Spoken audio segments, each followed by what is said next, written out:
Amém. Que Deus continue nos abençoando. Nós somos um povo bíblico, não é? Eu gostaria de ler apenas um verso do Provérbios 13, verso 7. Se você quiser abrir a Bíblia. Para os que me conhecem, meu nome é Edson Honório. Para os que não conhecem, também é Edson Honório.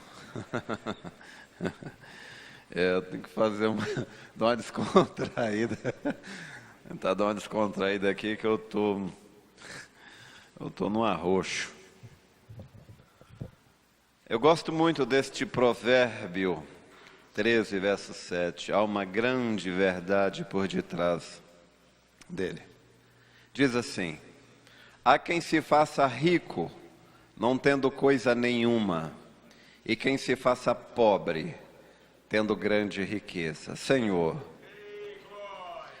por mais insignificante que seja o que a pessoa vai falar, mas se é aqui na tua casa, diante do teu povo, ele precisa da direção do Senhor.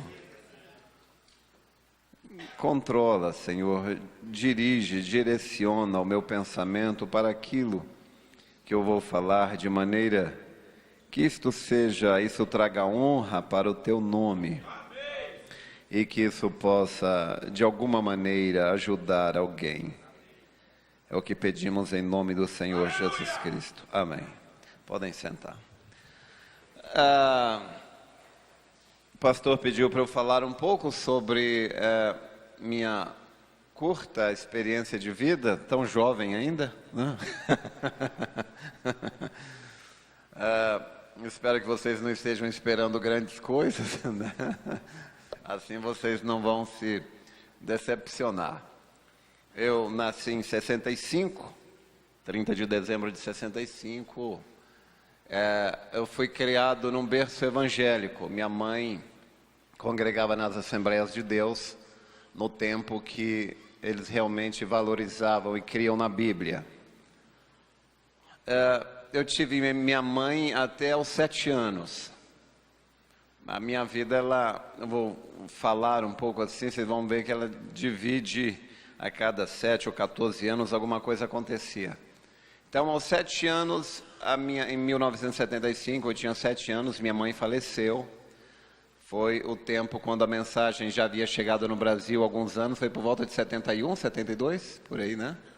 Minhas irmãs, a Elian e Edilene já estavam na mensagem, já haviam saído das denominações. Eu tinha apenas 7 anos, claro, minha mãe me levava para a igreja. Talvez esta foi a maneira, né, de Deus me mostrar a mensagem. Então, minha mãe faleceu em 75, com 7 anos, então conheci a mensagem. Aqui estava começando o trabalho, não é? Aqui na região. Eu lembro, eu era menino, nós íamos ali para a casa do irmão Paulo Borges, não é, Irmã Maria? Lembra? Tinha uns cultos lá. E logo o irmão Geraldo, o irmão João dos Santos compraram esse lote aqui, fizeram um barracão aqui. Eu lembro que foi a primeira vez que eu senti a presença do Espírito Santo. Claro, sendo uma criança de 7 anos, eu não entendia muito bem o que era aquilo, não é? Mas foi quando eu entrei aqui era só mato, não é? E fizeram um barracão aqui. Então, logo o pastor Jair nos visitava, vinha fazer uns cultos. Eu lembro, perguntar para minha irmã, sendo apenas uma criança, eu perguntei para minha irmã: quem é aquele homem chorão? Pastor Jair, ele pregava, sempre chorava, né? Eu falei: quem é aquele homem chorão? Aí ele falou: não, é o pastor e tal. Aí logo o pastor Jair veio para cá, não é? Iniciou o trabalho aqui, e aqui eu congreguei, né? A partir dos 7 anos eu conheci a mensagem e batizei, devo ter batizado com uns 11 anos, não é? Essa água aí era limpa, era muita água. Então, assim, eu fui congregando aqui. Porém, quando fui crescendo assim, chegando ali, entrando na adolescência, eu comecei a me envolver com colegas na escola. Então na escola sempre tinham os chefões, os valentes, os perigosos, e todo mundo tinha medo. E eu queria ser aceito por eles, não é? Eles eram temidos, eles eram os valentões, eram os bons da roda.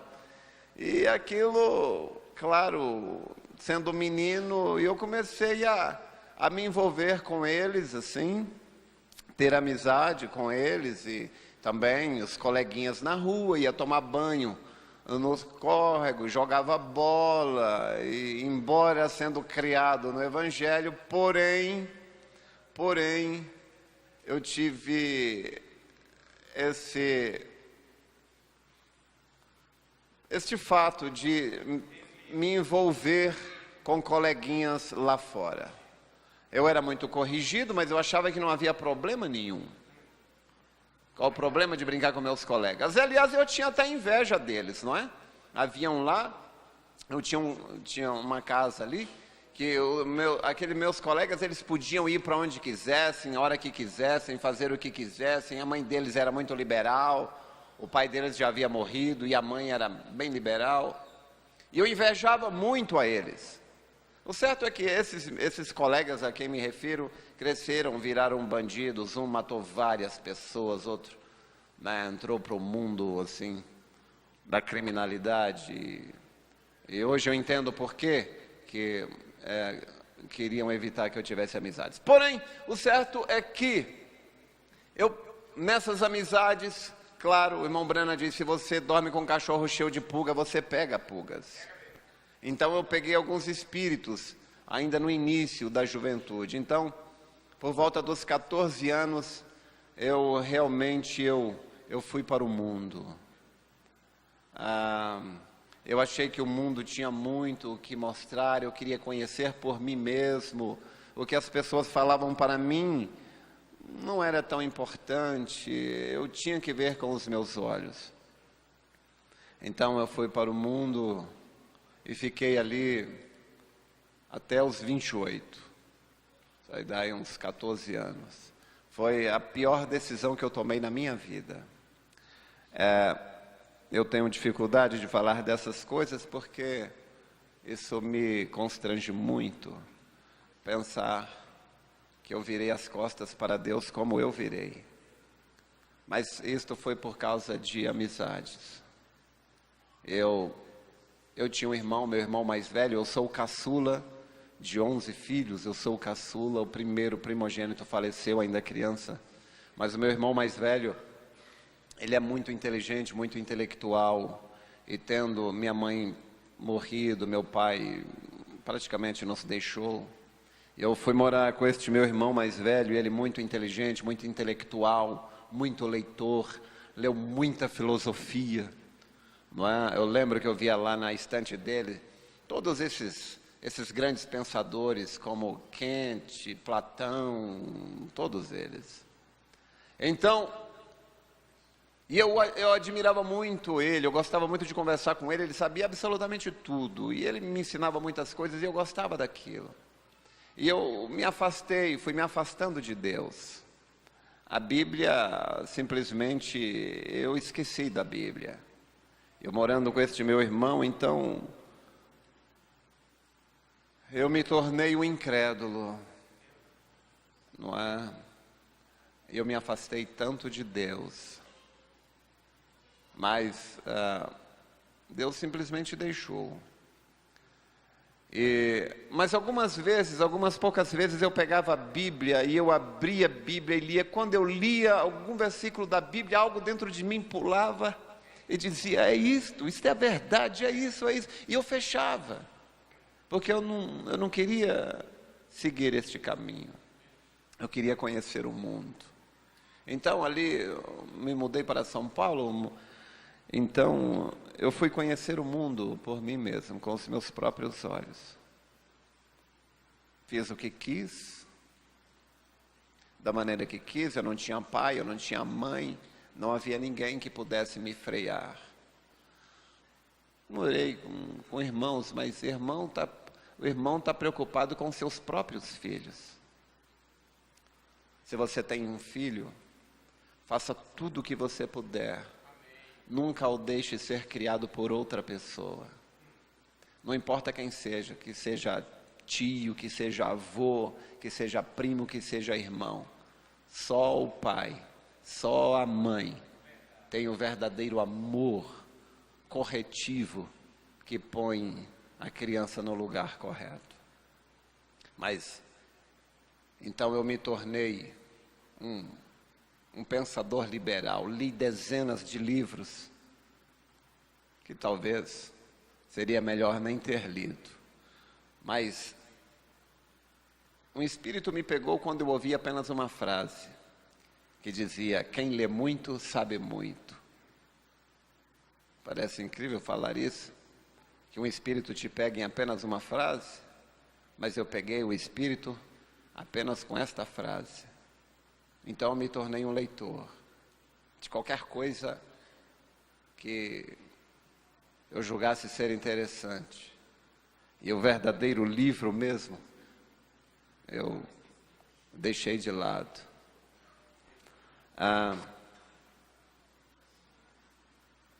Mas, então, eu trilhei o meu caminho,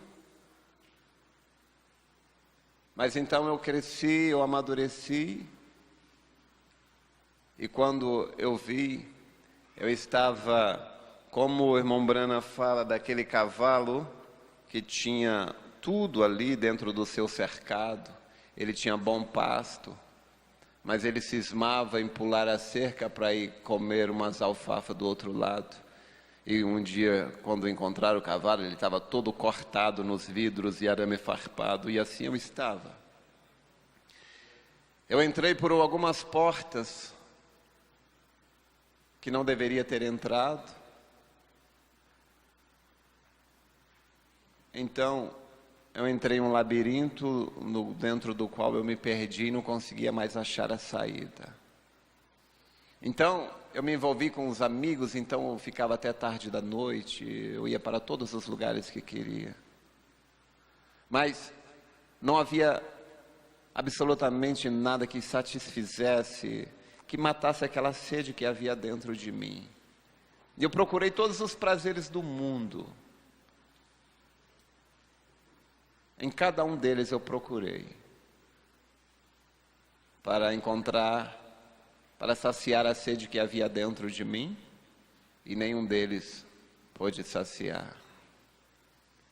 E uma vez eu cheguei em casa de madrugada, tarde, morava em São Paulo, então eu subi para o apartamento, e eu abri a janela e olhei para o céu, minha alma estava tão vazia, eu estava tão triste, angustiado. Eu falei: Deus, me tira daqui.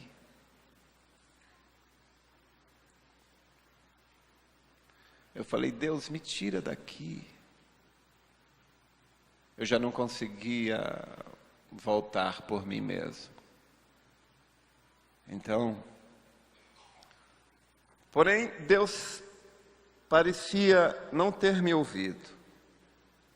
Embora eu houvesse clamado com toda a minha alma, foi apenas uma frase. Eu disse: Deus, me tira daqui. Eu lembro um dia, eu havia saído com amigos, então, e a gente ficou até tarde da noite, e viramos a noite, o dia estava perto de amanhecer, era de sábado para domingo, e minha alma estava tão angustiada. Se você acha que tem alguma coisa lá fora, esta é a pior e mais terrível ilusão que você, jovem, pode ter. Lá fora não há absolutamente nada para um filho de Deus, a não ser melancolia, angústia, frustração, decepção e arrependimento. Para muitos, não há mais retorno. Então, naquela madrugada, o dia amanhecendo, eu falei: eu não posso ficar assim. Havia anos que eu não ia à igreja. Mas eu falei: eu tem que haver uma solução para mim, tem que haver alguma coisa lá. Talvez na igreja haja um remédio para a minha dor.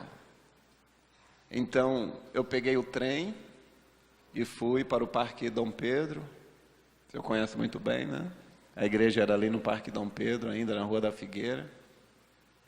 Era a escola dominical. Eu cheguei ali, né, o culto já havia começado, as pessoas estavam cantando. Eu entrei ali, a igreja estava cheia de pessoas cantando.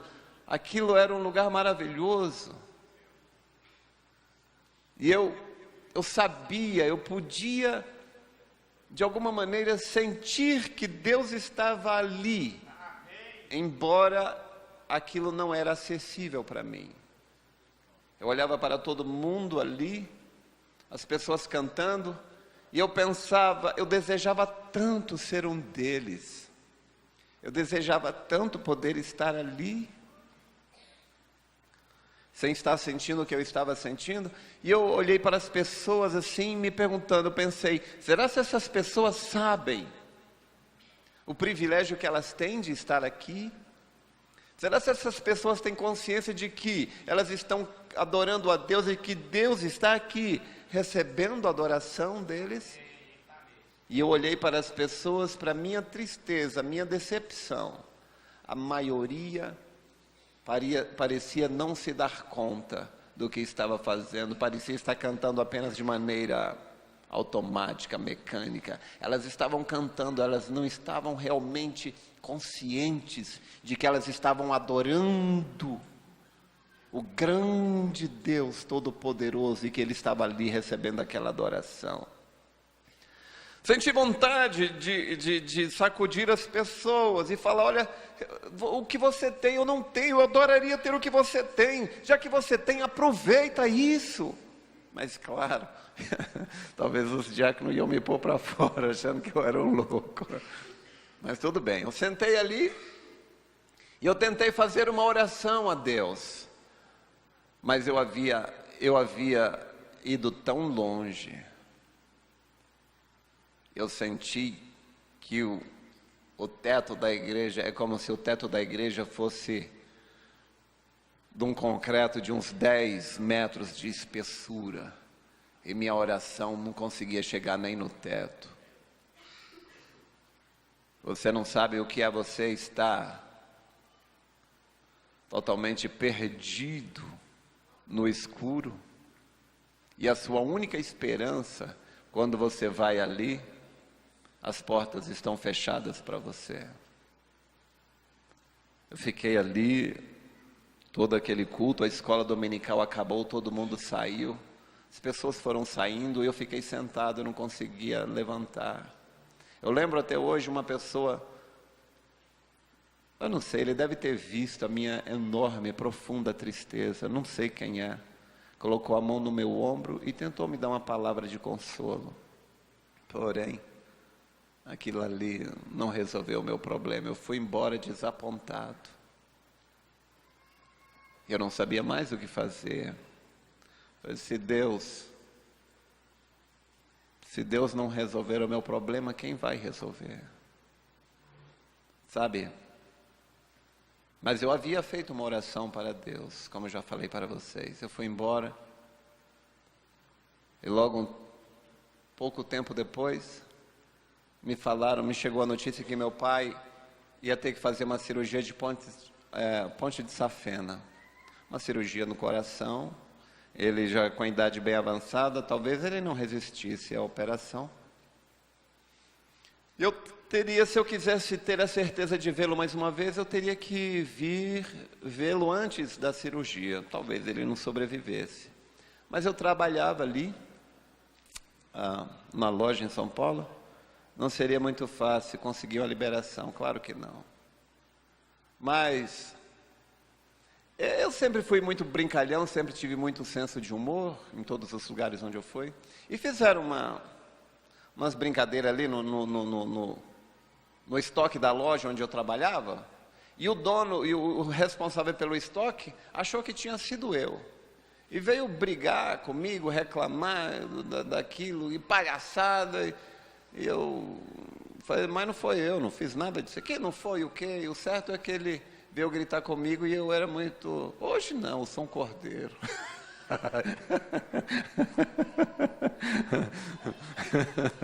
É brincadeira. Mas na época eu era muito nervoso, não é?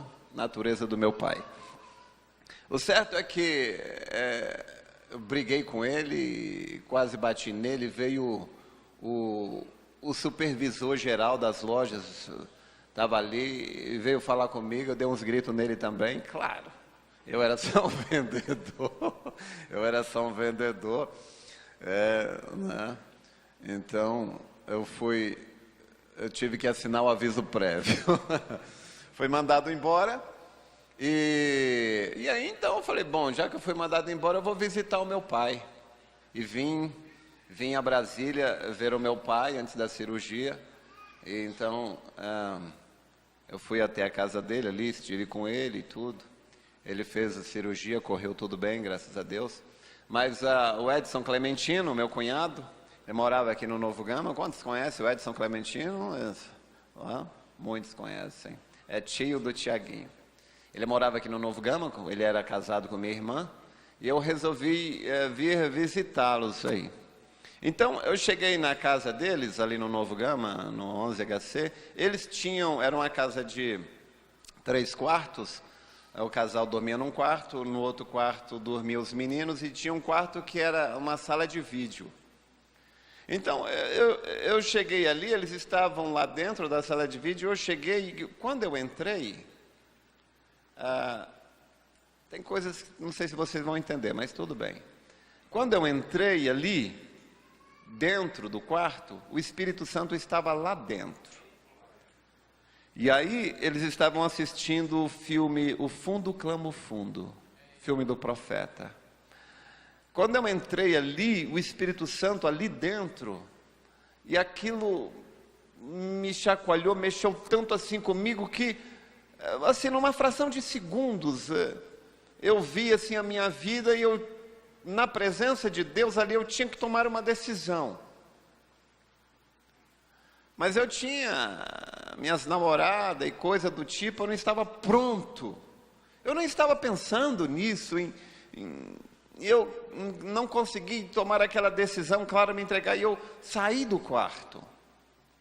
E do lado de fora do quarto, no corredor, ele não estava. E eu lembro que eu perguntei para o Edson, falei, que é isso que vocês estão assistindo? Ele falou, isso aí é o filme O Fundo Clama o Fundo, do irmão Brana. E eu fiquei encabulado com aquilo. Tendo sido criado, ensinado que Deus é onipresente, eu não podia entender que ele sendo onipresente, ele estava dentro do quarto e não estava fora do quarto, no corredor. Mas aí depois eu fui começar a estudar, ver isso. O irmão Brana diz que Deus ele é onipresente apenas através da sua onisciência. Mas como um ser, ele está em um lugar. Ele não está no inferno. Você quer uma prova disso? Veja, quando o irmão Brana foi lá na 5ª dimensão, ele disse que chamou pela mãe dele, a mãe dele não estava lá, chamou pelo pai, o pai dele não estava lá, chamou por Deus, e o que é que ele diz? Deus estava lá? Ele fala, Deus também não estava lá. Então eu aceitei aquilo, falei, não, então tá certo, realmente. Mas aí eu falei para o Edson assim, eu falei depois com ele, aquilo foi marcante na minha vida. Eu falei assim, é claro que eu queria ver aquilo de novo, experimentar aquilo de novo, só que eu queria experimentar aquilo sozinho, sem ninguém, sem ninguém ver, porque aquilo mexeu tanto comigo que eu imaginei que se aquilo acontecesse de novo, eu iria chorar, gritar e espernear na presença de Deus, é muito forte. Aí eu falei, você grava para mim, quando eu for para São Paulo, eu vou levar e vou dar de presente para Edileuza. Edileuza era cristã, sempre cristã, era presente para Edileuza. Eu que queria ver, só que eu não queria assumir isso. Ele falou, claro, eu gravo para você. Então, o tempo passou, meu pai recuperou bem, não é? Eu fui voltar para São Paulo e levei. Na época, claro, não era DVD, era videocassete, aquelas fitonas. E aí eu cheguei em São Paulo, eu morava com minha irmã Edileuza, ela era cristã, sempre foi, nunca deixou o caminho. Aí quando eu cheguei lá, o DVD estava estragado. Aí ela falou, assiste na casa da Helenay, o videocassete dela tá bom. Eu liguei para minha irmã, ela falou, claro, pega a chave com a Edileuza e pode ir lá a hora que você quiser. E eu fui, claro, uma hora que não tinha ninguém. Ela morava na Avenida Paulista, ali, esquina com a Brigadeiro Luiz Antônio. Então eu fui, peguei esse DVD DVD não, fita VHS, VHS que fala, acho que é isso. E aí eu fui assistir. Cheguei lá, entrei no apartamento dela, fechei a porta, coloquei a fita lá e sentei. Fiquei lá, aí tem, primeira coisa era o Profeta do século XX, aqueles dois homens que visitam o irmão Brana, tudo bem. Lá, aí começa o fundo, aí tem campanha em Chicago, tudo bem. Começa o fundo, clama o fundo, o irmão Brana conversando ali, e aí ele fala, ele fala assim, antes, quando eu cheguei na casa da Elenilda aqui, do Edson, o momento quando eu entrei no quarto, foi a hora que o irmão Brana falava assim, isto não é psicologia, vê, não faça isso, eu senti esse pensamento vindo da audiência, não faça isso é o Deus Todo-Poderoso. Não é? Então, aí quando eu fui assistir, estava lá assistindo, então, o irmão Brana começa a pregar o fundo, clama o fundo, aí prega aquela mensagem, aí ele fala que espera ver o Deus Todo-Poderoso, fazer isso, aquilo, ele fala, porquanto Jesus Cristo tem prometido, ele fala, eu creio nas promessas, e ele diz, oremos, Deus Pai, ele começa a orar, quando ele começou a orar ali, eu fechei os olhos, estava de olhos fechados, reverente, então, eu estava esperando ver se aquilo aconteceria de novo. E quando eu estava ali, de repente a sala se encheu. O Senhor Jesus Cristo estava ali. Eu não peço a você que creia, se uma pessoa me contasse essas coisas que eu vou contar um pouco para você, dificilmente eu creria. Porque as pessoas têm muita tonteria e muita loucura também, psicose e tudo mais. Mas enquanto eu estava ali, então o Espírito Santo entrou ali naquela sala. Desde aquele dia eu tenho esta firme convicção, um trinitariano nunca esteve com Jesus. Porque se você alguma vez estiver pessoalmente com Jesus, você sabe que ali é o Pai. Você sabe que ali é Jesus. Você sabe que ali é o Espírito Santo. Então, enquanto eu estava ali, então a sala se encheu. Eu não sei dizer para você como é que eu fiquei agitado, trêmulo e ao mesmo tempo amedrontado e ao mesmo tempo seguro, não sei, não dá para falar para vocês como era.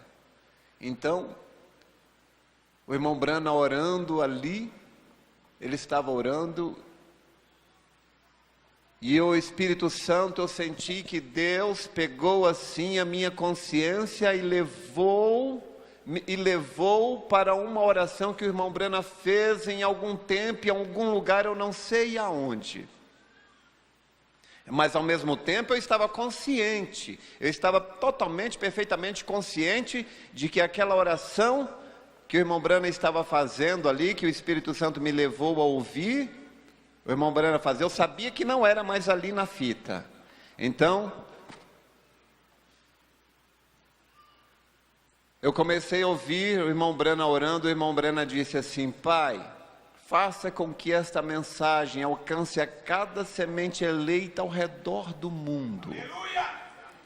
O irmão Brana disse isto na oração, e aquela voz disse assim, esta oração está sendo respondida agora com você. Então eu estava ali, então ele voltou novamente para cá, e eu comecei a ouvir a oração que ele estava fazendo na fita, e ele disse, Ele pedindo a Deus que naquele dia, quando o telão fosse baixado, que ele pudesse ver a ele mesmo clamando às pessoas para aceitarem a Jesus Cristo como seu Salvador, e a voz disse: essa oração também será respondida. E ali na presença de Deus, ali naquele momento eu tinha fé perfeita. Aquela fé de que Jesus Cristo disse: se você disser essa montanha, mova-te daqui para ali, acontecerá. Eu tinha isto, a única vez na minha vida que eu tive isso. Fé perfeita, qualquer coisa que eu pedisse, eu sabia que aconteceria. Mas então,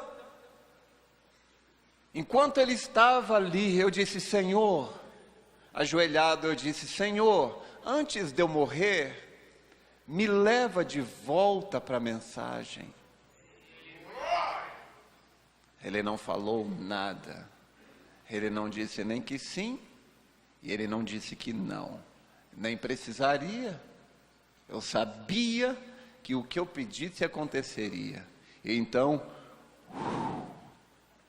a sala ficou vazia novamente. Tão vazia, como eu nunca vi um lugar vazio daquele jeito. Então, eu levantei dali, eu sabia que minha vida mudaria.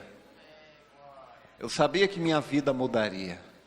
Só que eu pensei que seria mais rápido. Bem, o certo é que eu comecei a consertar tudo na minha vida. Eu comecei a ir pedir perdão para as pessoas. Eu comecei a ir pedir perdão para os colegas. E as pessoas olhavam assim para mim, tipo assim, o som, meu apelido é som, né? O som está variando. Né? Ninguém entendia, eu também não quis explicar nada para ninguém. Mas o certo é que eu fiquei esperando Jesus me levar. Eu fiquei esperando Jesus me levar para a palavra. Eu fiquei esperando, e passou 1 mês, e passou 2, e passou 3, e nada. Jesus não me levava. Eu fui até a igreja, conversei com o pastor Adil, expliquei. Ele falou assim: irmão, o que você tem que fazer é começar a vir aos cultos. E você vai receber de volta. Eu lembro até hoje, que depois do Espírito Santo ter falado comigo daquela maneira, agora, depois eu me perguntei por que Deus me trouxe daquela maneira sobrenatural, sendo que eu sou tão pequeno, tão baixo, tão vil. Posso falar sinceramente? Sinceramente, eu vejo pessoas falando, parece que falam da boca para fora, mas vou falar bem sincero. Eu acredito, de verdade, Deus sabe que eu falo a verdade. A pior pessoa, a pessoa mais culpada que existe aqui, sou eu. O mais indigno. Acredito que a pessoa, se eu não fosse eleito, e tivesse que se perder e ser condenado, eu acredito que ninguém aqui sofreria uma condenação tão terrível quanto a minha, pelo tanto de conhecimento que eu tinha e ir tão longe até onde eu fui. E a razão que eu acredito pela qual Deus me trouxe de volta dessa maneira foi porque eu havia me tornado um incrédulo. Eu lembro que uma vez falei com minha irmã, falei: se Deus responde a oração, eu vou orar. E havia um concurso, e eu orava, falei: se Deus responder essa oração, aí eu creio. Se Ele não responder, eu não passar, e eu não passei nesse concurso. Eu falei: Deus não responde orações. Eu havia me tornado um incrédulo. Sabe por quê? Por causa das pessoas com quem eu me associei. Eu acredito que foi por causa disso que Ele quis mostrar para mim que Ele é real. Mas então o tempo passou e nada. Então, quando foi no dia 15 de novembro de 95, depois de amanhã, faz 21 anos, 15 de novembro de 95, eu já não aguentava mais. Era uma quarta-feira chuvosa, era dia de culto. Eu falei: eu vou para a igreja. Eu falei: tem que ser hoje. Tem que ser hoje. Eu vou falar uma coisa para vocês, eu sentia que Satanás estava tentando me matar, antes que eu voltasse. 3 vezes ele tentou tirar a minha vida, fazendo o meu coração parar. Eu desmaiei 3 vezes, eu lembro, e todas as 3 eu estava longe de Deus. A última vez eu senti que eu estava indo morrer e eu entrei em pânico. Falei, meu Deus, se eu morrer agora do jeito que eu estou, para onde que eu vou? Então, minhas forças foram acabando, e eu acordei um tempo depois. Ainda estou aqui na terra. Eu havia nascido com um problema de coração, eu não sabia. E quando eu fui renovar a habilitação, uma certa vez, o médico falou, não posso renovar sua habilitação. Ele falou, esse problema de coração que você tem, como é que o médico falou? Você vai ter uma parada, qualquer hora. Você vai morrer assim, você vai estar dirigindo e você morre. Esse tipo de problema que você tem, a pessoa está dirigindo um carro e ela morre ali. Então você não pode dirigir. Eu falei, doutor, mas eu preciso. Eu sinto muito. E ele negou renovar a minha habilitação, não renovou. Mas depois eu busquei a Deus, Deus me curou e depois eu consultei, e aí, do cardiologia, como é que está meu coração? Não, tá bom. Tá bom? Amém. Bom, mas, então, no dia 15 de novembro, eu falei, não, tem que ser hoje. Porque, eu entendi uma coisa, às vezes você pede alguma coisa a Deus e você fica esperando, o irmão Branham disse que não é assim. No parágrafo 26 da mensagem Redenção em Plenitude e Regozijo, o irmão Branham disse assim, quando você pedir alguma coisa a Deus, vá conseguir aquilo. Ele diz, esse foi o problema de Israel, chegou na terra prometida, eles não foram tomar, era deles. Então no dia 15 de novembro eu falei, não, eu vou, tem que ser hoje. E eu fiquei ali, então teve a pregação, e teve o período de oração, e acabou e não aconteceu nada. Eu falei, eu não vou sair daqui. Eu falei, Deus, eu não vou sair daqui. Como eu vim. Eu falei, eu vou ficar aqui, Deus. Eu vou ficar aqui orando, e o Senhor vai mandar o pastor Adil vir aqui, e ele vai colocar a mão sobre a minha cabeça, ele vai orar, todo esse espírito mal, todos vão sair, eu vou receber uma libertação total, e o Espírito Santo vai entrar em mim, e de hoje em diante eu serei seu para o resto da vida. E eu fiquei ali, todo mundo foi embora, e eu fiquei no banco, lá no banco, orando. Eu lembro até hoje, nunca esqueci, depois de muito tempo, tinha 2 pessoas lá fora só. Um dormia lá na igreja, era o zelador. E a outra eu não sei quem era. E falaram assim um com o outro. Falou, e esse daí? Todo mundo tinha ido embora, só eu tinha ficado. Ele falou, sei não, acho que vai dormir aí. Eu lembro que eu pensei assim, se você soubesse pelo que eu estou passando, você não falaria isso. Mas eu falei, mas eu não posso deixar isso roubar o meu foco. Eu falei, Deus, eu não vou sair daqui. O Senhor vai mandar o pastor vir aqui. Então veio o pensamento, falou, rapaz, essa hora o pastor já está na casa dele. Vê se tem algum diácono por aí e pede para ele orar por você e você vai embora. Mas eu disse, não, eu não pedi a Deus um diácono. Eu falei para Deus que eu queria que o pastor viesse orar por mim. E eu fiquei ali. Depois de um tempo, eu ouvi a voz, irmão. Eu reconheci, era a voz do pastor. Eu levantei, enxuguei minhas lágrimas, eu tinha uma mensagem na mão. Ele falou, que mensagem é essa? Deixa eu ver. Eu entreguei para ele. Enquanto ele olhava a mensagem, eu enxuguei minhas lágrimas. E ele olhou a mensagem e falou, respeito, essa mensagem é muito boa. Eu disse, Eu disse, o senhor oraria por mim por imposição de mãos? Ele disse, claro, irmão. Ele colocou a mão no meu ombro. Fez uma oração curta, simples.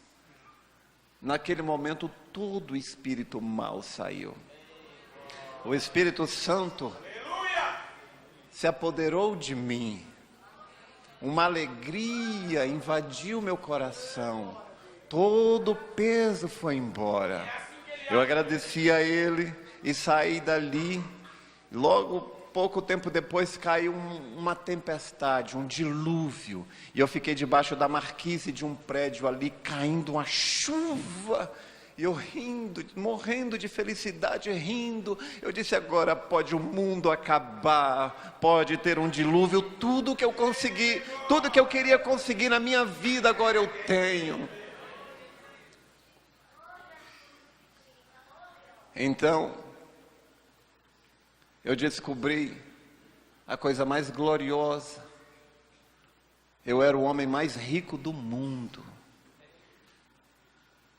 Eu era o homem mais rico do mundo. Então eu comecei a ler as mensagens e eu comecei a ver coisas que eu nunca imaginei que tivesse ali dentro.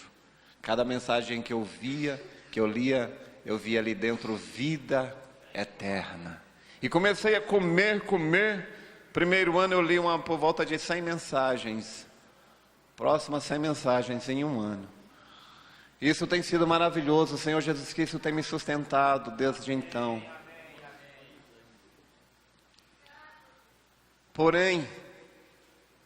Porém, eu carrego cicatrizes que nunca me deixarão. Porém, eu enfrento dificuldades que eu as enfrentarei até o fim da minha vida. Eu tenho prejuízos na minha vida que jamais serão recuperados. Isto é o preço por eu ter me afastado de Jesus. Eu diria para você, jovem, moça, rapaz, menino, fique longe de quem não é cristão. A pior coisa que você pode fazer é se associar com um mundano. Você acha que você não vai pegar espírito, mas você pegará. E vocês, meninos, crianças, vocês devem buscar ter uma experiência com Deus. O profeta disse. Billy Paul disse que o profeta disse. Billy Paul falou, eu creio que é verdade. Billy Paul falou que o irmão Branham disse assim: se um menino, ele não já tiver tido uma experiência com Deus, quando ele ouvir o rock and roll, aquele espírito o pegará.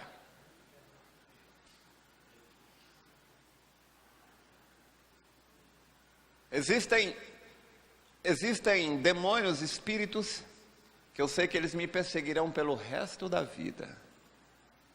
Eles nunca desistirão de mim. São espíritos que não perseguem a maioria dos irmãos, simplesmente porque eu fui lá na casa de Maribondo. E aquilo, eles nunca aceitarão o fato de terem me perdido. E é uma cruz, é um peso que eu terei que carregar para o resto da minha vida. Simplesmente porque eu parei para ouvir a incrédulos. Então, por isso que eu li este verso de Provérbios 13, verso 7. Há quem se faça rico não tendo coisa nenhuma. São as pessoas lá no mundo, os intelectuais, filósofos e tudo. E há quem se faça pobre tendo uma grande riqueza, que somos nós. Eu li dezenas de livros muito bons e interessantes, mas depois eu descobri, sabe de onde que eles tiram grande fonte de inspiração? Daqui.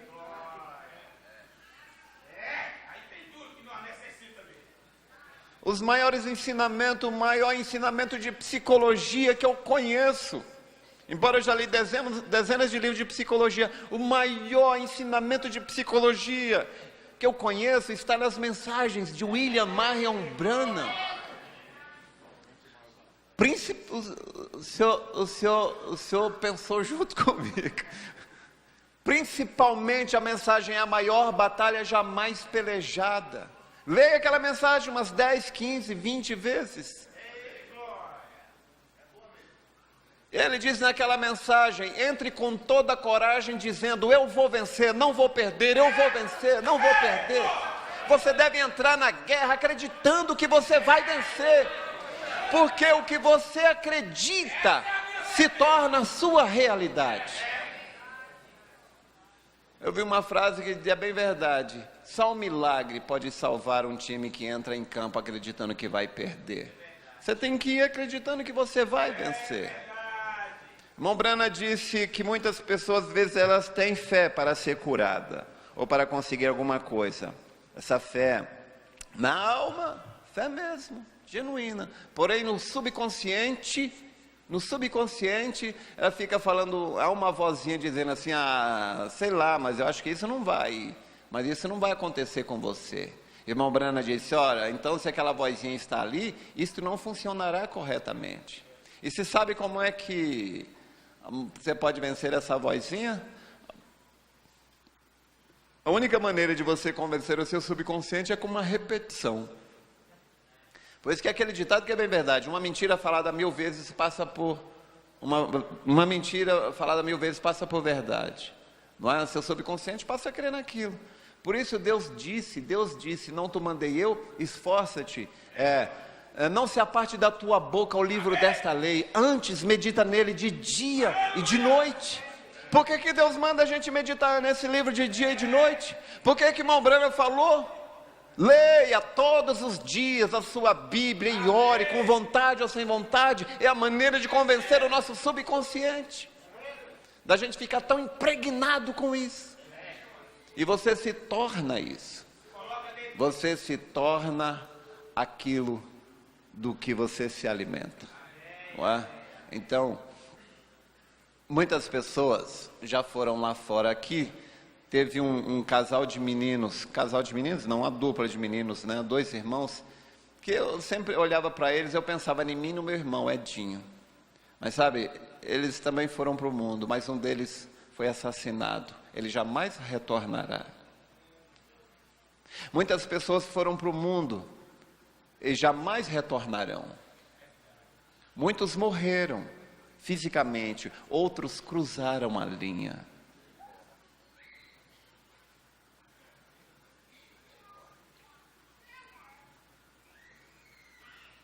Se nós pudéssemos ver, se nós pudéssemos entender o que nós temos aqui, se nós pudéssemos ter a sabedoria para ver o que está aqui dentro, escondido, mas olhamos para a nossa Bíblia,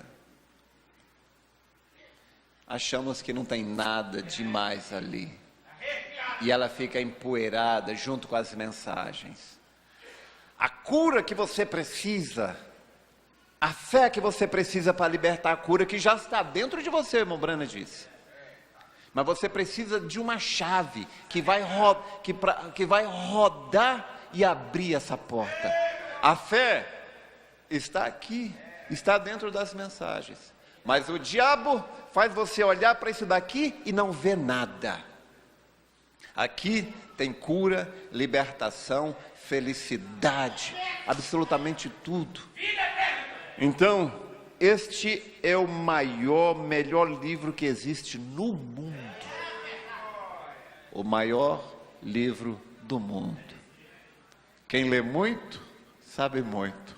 Essa é a coisa que vale a pena saber. Essa é a coisa que vale a pena, o conhecimento que vale a pena adquirir. Desculpa, se não era... Esposa, que o marido está desanimado, indo para o mundo, ela deve acompanhá-lo ou, nesse caso, ela deve dizer: você vai sozinho, eu não vou não? O que o senhor diria para ela? Ou vice-versa? Pela experiência que o senhor teve de sair e lá no fundo do poço do inferno, compensa sair disso? A maior desgraça que pode abater sobre a sua vida é você se afastar disso. Acompanhando quem quer que seja. O diabo, ele sempre vai usar alguém como o diabo não encarna, não aparece aqui, ele sempre vai usar alguém. Ele sempre vai usar alguém para te tirar. E às vezes esse alguém está dentro da sua casa. Às vezes ele está dentro da sua casa. Nós temos que entender, não é porque é parente que a gente deve se deixar influenciar pelo espírito daquela pessoa. E às vezes está dentro da igreja também, porque na igreja tem 3 classes de crentes. E às vezes, o que eu falo para minhas meninas, eu falo, olha, meus amores, não é porque as meninas são na igreja que você deve se associar com todas elas. Nem todas são cristãs, nem todas são. Eu falo, se associe com aquelas que são cristãs, que os pais fazem culto doméstico, não é? Eu cito o nome de algumas, aquela lá, elas são cristãs. Então é isso, olha, irmão e irmã, infelizmente nem todos chegarão no final. Infelizmente nem todos chegarão lá. Nem todos que saíram do Egito entraram na terra prometida. Mas a questão é individual, a questão é, você vai chegar lá? Então quando você decide, não, eu vou chegar lá. Então se a mulher for, eu vou. Se a mulher não for, eu vou. Se o amigo for, se filho, não importa, eu vou. Essa é uma coisa pessoal, não é, pastor? Pessoal. É pessoal. Agora, você deve entender que tudo são testes. Tudo são testes. Deus dá o teste e fica olhando para você para ver como é que você vai reagir, não é? Você faz um compromisso com Deus. Não, Deus, a partir de hoje eu vou ser assim. Você pode esperar. Amanhã ali o diabo vai te encontrar na esquina e ele vai pôr à prova aquela decisão que você tomou. Seja qual for a decisão que você tomar, você será colocado em teste para ver se você se mantém fiel àquela decisão. É de pensar, né? É de chorar. Então, a palavra final: nunca saia desse caminho. Tem coisas que não dá para transmitir com palavras. Como é que eu poderia dizer para você o que é você estar andando, você sabendo que existem demônios ali tentando te destruir, e a única pessoa que poderia te ajudar é aquela para quem você virou as costas, e você tem uma sensação de que para você é tarde demais? Quando você vai a uma igreja e Deus simplesmente fica calado, não fala com você, você tem ideia do que é isso?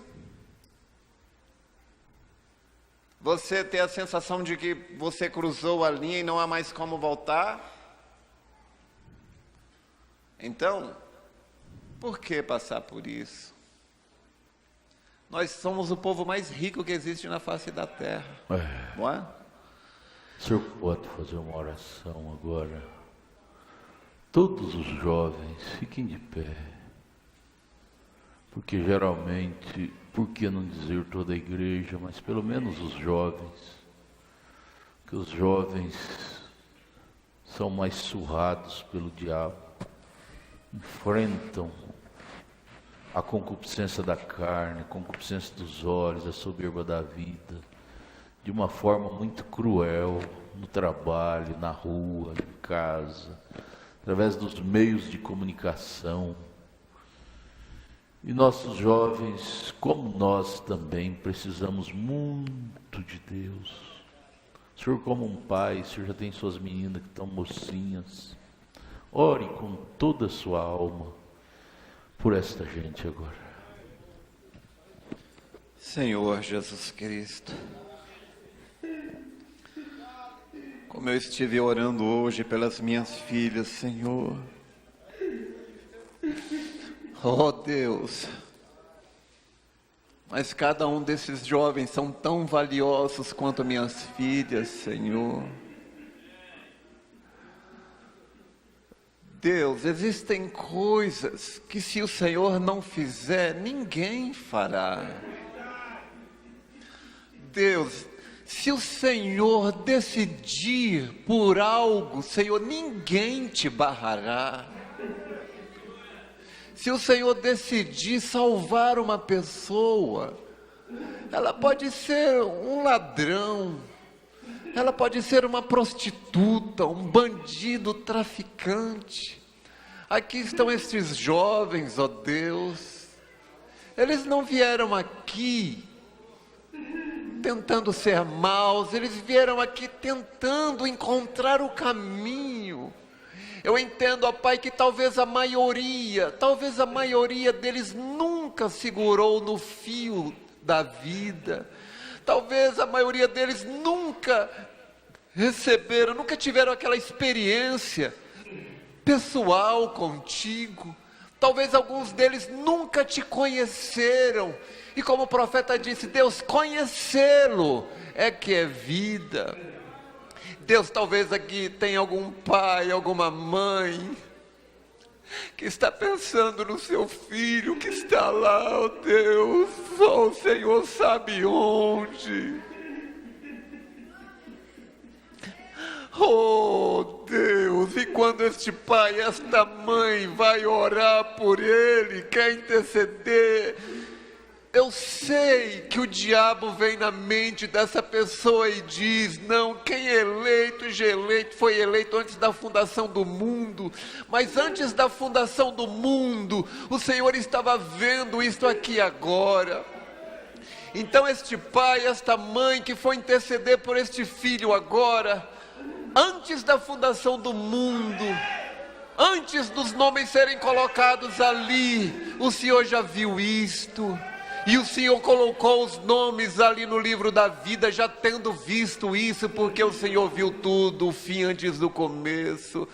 Deus, se algum pai, alguma mãe levantar a mão pelo seu filho nesta tarde, que o Senhor olhe, ó Pai, através do sangue, ó Deus, e que o Senhor atenda esta intercessão, ó Deus. O Senhor disse, se pedires alguma coisa em meu nome, eu farei. Não importa o que o diabo tenha a dizer, esta é a tua promessa. O Senhor não pode dizer uma coisa e logo quebrar. O Senhor tem que permanecer fiel ao que o Senhor disse. Mas o diabo diz, mas ele foi longe demais, ela foi longe demais, Senhor. O profeta disse que um homem, não importa quão fundo vá o homem, o Senhor pode ir mais fundo ainda e resgatar aquela pessoa, ó Deus. Ó Deus, quem tinha ido mais fundo do que aquele gadareno, cheio de demônios, ó Pai, mas o Senhor o libertou. Ó Deus, este pai, esta mãe, estas mãos levantadas, intercedendo pelos filhos, que estas orações sejam atendidas, que estes jovens aqui sejam imunizados, que todos sejam salvos, que nenhum destes se perca, mas que todos tenham a vida eterna. Pai, os demais irmãos, Deus, Satanás tentando destruir lares, ó Deus, que essa esposa possa entender, Deus, que Satanás quer destruir, empurrar este homem para cima das mulheres, mas antes dele fazer isso, ele tem que jogar a esposa dele contra ele primeiro.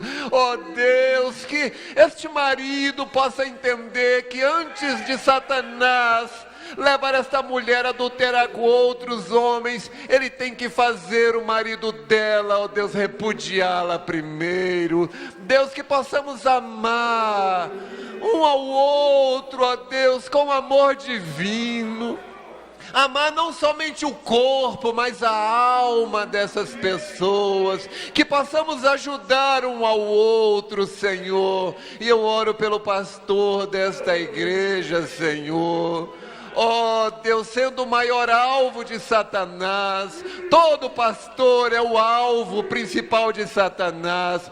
Eu oro pelo nosso pastor, Senhor. Deus, mantenha-o protegido, Senhor. Que o anjo do Senhor o livre de todo mal, que as setas do inimigo possam bater no escudo. O Senhor é o nosso escudo e broquel.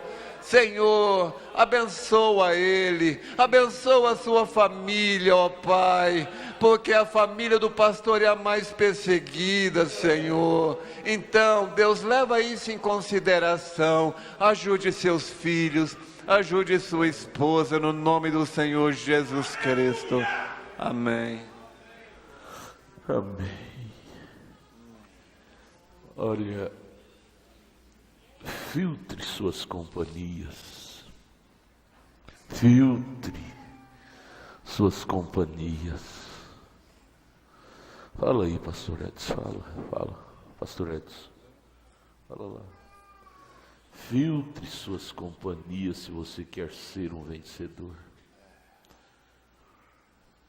Eu diria, tudo é uma questão de decisão. A pessoa que ela decide parar de fumar, eu sempre digo isso, a pessoa que decide parar de fumar, mas ela deixa um maço de cigarro escondido ali no guarda-roupa, caso a tentação, a vontade seja forte demais, caso ela deixa ali um cigarro no porta-luva, você está sabotando a sua vitória, você vai fracassar. Pessoa, se você quer vencer, jovem, se você quer ir ao céu, você tem que pensar verdadeiramente, eu quero ir para o céu ou eu quero ir para o inferno? Seja uma pessoa decidida, mas se você quer ir para o céu, corte as amizades com o mundo. Tiago, capítulo 4, verso 4 diz assim: adúlteros e adúlteras, não sabeis vós que a amizade com o mundo é inimizade contra Deus? Portanto, qualquer pessoa que se faz amigo do mundo constitui-se inimigo de Deus. Isto é a Bíblia. Então, se você for se associar com o mundo, o mais provável é que você se tornará um deles. Mas se você se associar com Cristo, você será um desses, não é? Você se torna o tipo de pessoa com quem você passa a maior parte do tempo. Lembro de Nelly Sander, ela disse, Billy, Mombrano era pastor dela, ela disse, Billy, o mundo marca, gente, o mundo marca, e você sabe que uma marca nunca sai, aquela marca fica, aquela cicatriz fica, o resto da vida. Todas as vezes que você olhar naquela cicatriz, você lembra onde você adquiriu elas. Isso dói a alma, dói. E poderemos evitar muitos disso se filtrarmos mais nossas amizades, nossas companhias. Billy Paul fala naquele testemunho dele justamente isso, ele disse, minhas companhias me levou para o abismo. Em outras palavras ele fala isso, minhas más companhias me levou para o abismo. Deus tenha misericórdia de nós. Poderíamos ir longe, né? O Senhor poderia ir longe nisto. O irmão Valdinei vai até 40, viu, irmão Valdinei? 6h40, cante. Deus abençoe, podeis assentar. Aleluia, aleluia, aleluia. Aleluia.